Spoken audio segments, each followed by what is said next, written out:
My history is not very different than many people that I currently represent, where their parents came from a different country, they came here, they're immigrants, and that's what happened exactly with my parents. We grew up in a working class community, a Section 8 housing for most of my life, so I understood what government programs can do to people to uplift them. I went to my local clinic for healthcare, and that was a program that was funded.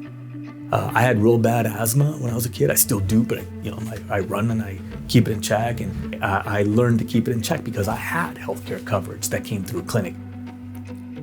Anytime that I take a look at an opportunity to have an impact in the legislature, I always think about those kids who were like me.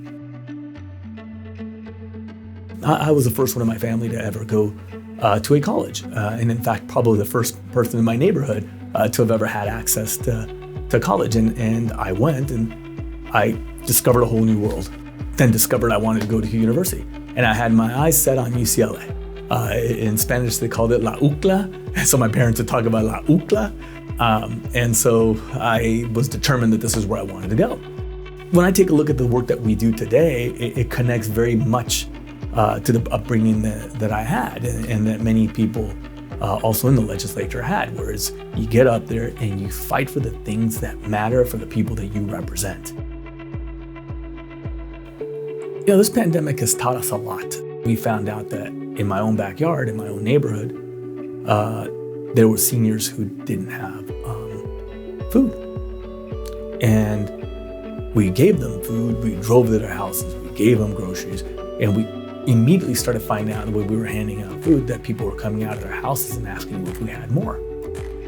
And I've never seen anything like this. I've never in my lifetime thought I would ever see anything like this in my life. You read about this all across America, but to see it in your own backyard where people were coming out asking if we had milk because their kids were hungry.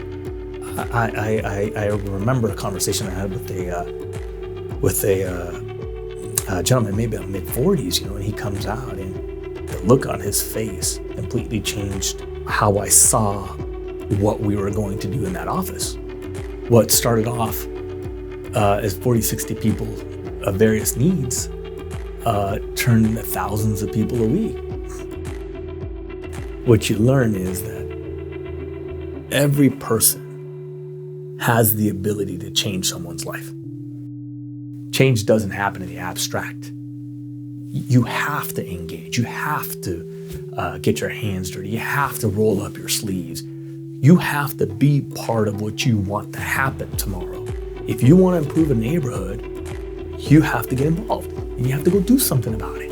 Nothing's too big and nothing's too small. You need people who volunteer at the food pantry, but you also need people who write the checks to make that work.